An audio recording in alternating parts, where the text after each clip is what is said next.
Le quatrième mythe, c'est de croire qu'il n'y a pas de nombre limite à l'inscription. Une fois de plus, c'est faux. Vous ne pouvez jouer qu'une seule fois à chaque programme de développerie.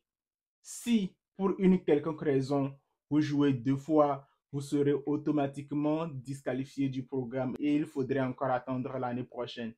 C'est important de le savoir parce que plus vous savez, plus vous éliminez les mauvaises habitudes et plus vous allez augmenter les chances de votre côté pour être sélectionné pour les années à venir. Mieux vaut le savoir maintenant. Le mythe numéro 5, c'est de croire que plus je m'inscris tôt, plus j'aurai la chance d'être sélectionné.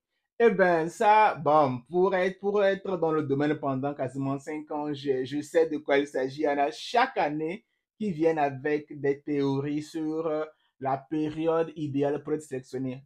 En effet, il n'y en a pas. Que tu t'inscrives en début ou en fin de jeu, à partir du moment où tu t'inscris dans la période de réalité du jeu, tu as tes chances comme toute personne.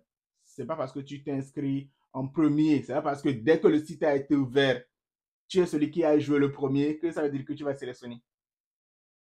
Mettez ça là-dedans.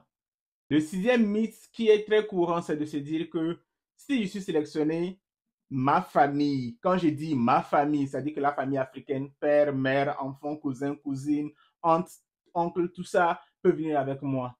Eh bien, c'est faux.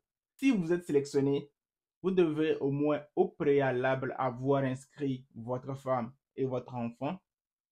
Vous aurez également au préalable déjà envoyé leur DS-60 à eux avant d'aller à l'interview avec eux obtenir le visa. Et quand on parle de famille, quand on dit que vous allez partir avec votre famille, ce n'est pas la famille élargie, c'est juste votre femme et vos enfants, c'est tout. C'est plus tard, quand vous allez arriver aux États-Unis, quand vous obtiendrez votre green card, ou si vous devenez citoyen américain, que vous pouvez maintenant faire venir votre père et votre mère.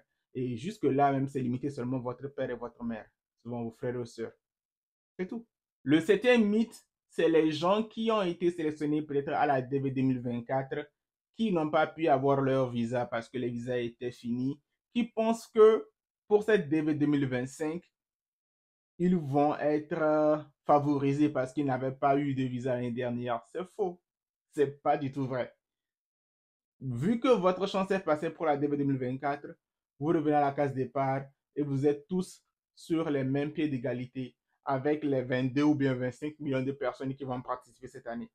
Tout ce que je peux vous dire, c'est bonne chance et que le bon Dieu fasse. En fait. Si tu as des questions, un pouce bleu, un commentaire, Fabio le Saint-Homme, tu sais. Flex.